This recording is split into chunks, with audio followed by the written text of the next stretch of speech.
ഉസ്താദുമാരെ, കലുഷ നിലങ്ങളിൽ പോരിനിറങ്ങിയ ധർമ്മസഖാക്കളെ, മറ്റു സ്നേഹം നിറഞ്ഞ മുഹിബ്ബീങ്ങളെ, സലാം അടക്കിക്കോളിൻ. അസ്സലാമു അലൈക്കും.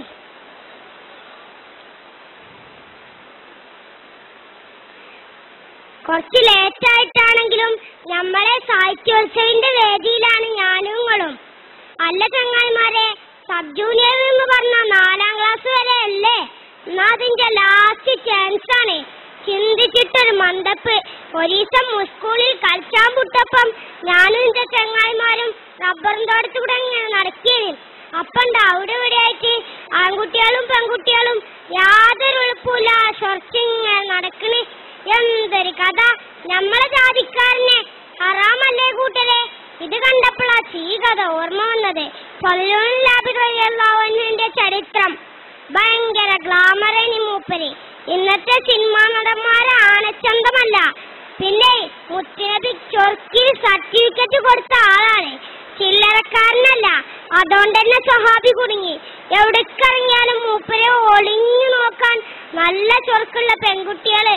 മൂപ്പർക്കാണെങ്കിൽ ദുന്യാവില് യാതൊരു കമ്പമല്ല. മദീനത്ത് വലിയൊരു സമ്പന്നന്റെ മോളുണ്ടേനി, ജാരിയെന്നാ തോന്നുന്ന പേരും ചൊർക്കേനി. ലോഡ് കണക്കിന് മഹറേറ്റ് കൊറേ സുന്ദരന്മാർ ഓളെ കെട്ടാൻ വന്നിക്കണേ. ഒരാൾക്കും മോളെ കിട്ടിയിട്ടില്ല. കാരണം എന്താ അറിയോ? ഓളെ മാനസകൊട്ടാരത്തിലൊരാളുണ്ട്. അല്ല, ആരാപ്പത്? നമ്മളെ കഥാനായകൻ ഫളിലുണ്ടായിരുന്നു. ഇതൊക്കെ പ്രേമം മൂത്ത് മൂപ്പരെ വശീകരിക്കാൻ പലവട്ടം ശ്രമിച്ചു.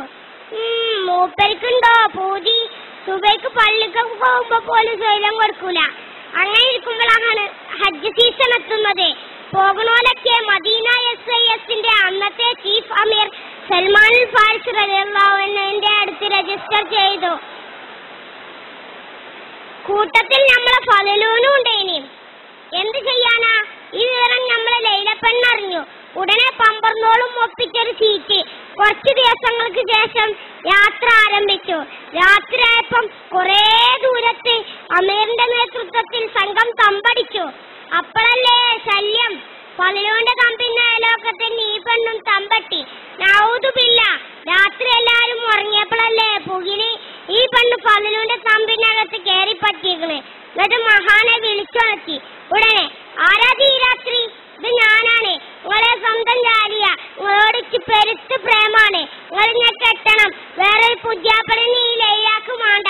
ദേഷ്യം പിടിച്ച സ്വഹാബി, പോ പെണ്ണെ, വണ്ടിയും ബലിയുണ്ടാക്കാതെ അവളെ ശകാരിച്ചു. ഫളിലുവിനെ വീട്ടാൻ കഴിയൂലെന്ന് മനസ്സിലാക്കിയ ലൈല ദേഷ്യത്തോടെ പ്രതികരിച്ചു. അങ്ങനെയല്ലടാ, ഈ പെണ്ണ് നിന്നെ ഒരു പാഠം പഠിപ്പിക്കും.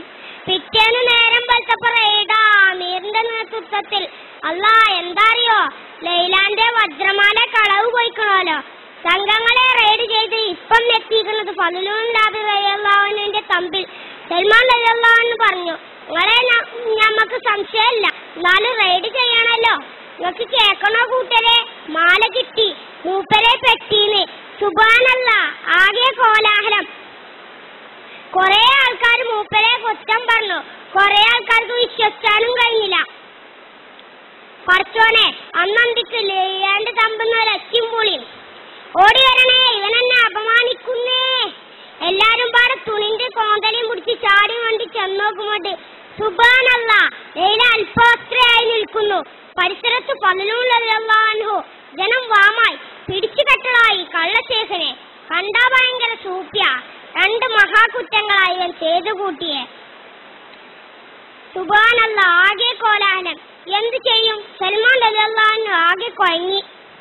അല്ലാ, അപ്പം ഭരിക്കണത് ആരാറിയോ? ഉമറുൽ ഖത്താബ. കേസ് കേട്ടപ്പോ മൂപ്പരാകെ ഞെട്ടി. പറച്ചോനെ, ഫളിലൂൻ ഇങ്ങനെ ചെയ്യൂലല്ലോ. അതുണ്ടാകൂല. ഏതായാലും ഈ കേസ് നടത്താൻ നല്ലത് അലി റളിയല്ലാഹു അൻഹു ആണ്. അങ്ങനെ കേസ് അലി റളിയല്ലാഹു അൻഹുവിന്റെ അടുത്ത്. അപ്പൊ തന്നെ ലൈലിയോൾ അടിമി വറക്കാൻ തുടങ്ങിയിരിക്കണേ. അലി റളിയല്ലാഹു അൻഹു ചോദ്യം തുടങ്ങി ലൈലാനോട്. ഇതൊക്കെ ഉണ്ടായോ? അതെ. മാല എവിടെയാണ്? എന്റെ പെട്ടിയില്. അതെന്താ അണിയാഞ്ഞു? ഒന്നുമില്ല. പിറ്റേന്ന് വലാങ്കാരത്തിന് ശ്രമിച്ചയാക്കും മാലെടുക്കാൻ വന്നപ്പോ അതിന് കഴിയൂലേനോ? എന്താ അറിയില്ല. ഫളിലുവിനോട് ഇതൊക്കെ ഉണ്ടായോ? അതെ, ഞാനൊരു തെറ്റ് വന്നിട്ടില്ല. പിന്നെ എങ്ങനെ നിങ്ങൾ ലൈലയുടെ തമ്പിൽ?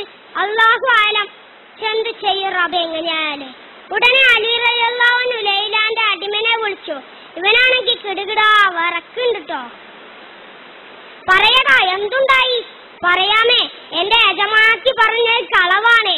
ആദ്യത്തെ ദിവസം യജമാനത്തി ആ തമ്പിൽ പോയിരുന്നു. മാല കഴുത്തിൽ തന്നെയായിരുന്നു അണിഞ്ഞിരുന്നത്. രണ്ടാമത്തെ ദിവസം ഫലൂനെ ഒരു പൊടി തന്നു അതുകൊണ്ട് മയറ്റിക്കൊണ്ടുവരാൻ യജമാനത്തി എന്നോട് പറഞ്ഞു. ഞാനങ്ങനെ ചെയ്തു. ശേഷം എന്തോ മണപ്പിച്ചു. അപ്പോൾ സഹാബിക്ക് വെളിവ് കിട്ടിയ ശേഷം യജമാനത്തി ബഹളമുണ്ടാക്കി. പൊളിഞ്ഞില്ലേ, എല്ലാം പൊളിഞ്ഞില്ലേ. ലൈലാന്റെ കള്ളത്തരങ്ങൾ മുഴുവനും. അങ്ങനെ ലൈലക്കെതിരെ ശിക്ഷ വിധിച്ചു. സത്യമേ ഒടുക്കം ജയിച്ചുള്ളൂ. അതാണ് എപ്പോഴും സത്യസന്ധരാകാന്ന് പറയണത്. നോക്കിയും കൂട്ടരെ, നിങ്ങൾ ഈ സഹാബിന്റെ മനസ്സ് ഇത്രയും നല്ലൊരു സുന്ദരനെ കിട്ടിയിട്ടും അള്ളാഹ്ക്കും വേണ്ടി ഒഴിവാക്കിയത്. നമ്മളൊക്കെ ആണെങ്കിൽ ചാടി പൂണോളും. അള്ളാഹു അവരുടെ കൂടെ നമ്മെ സ്വർഗത്തിൽ ഒരുമിച്ച് കൂട്ടട്ടെ. ആമീൻ. നേരം കുറേയായി. കഥ പറഞ്ഞ് ഞാനും കഴിഞ്ഞ് കേട്ടങ്ങളും നിർത്താനേ.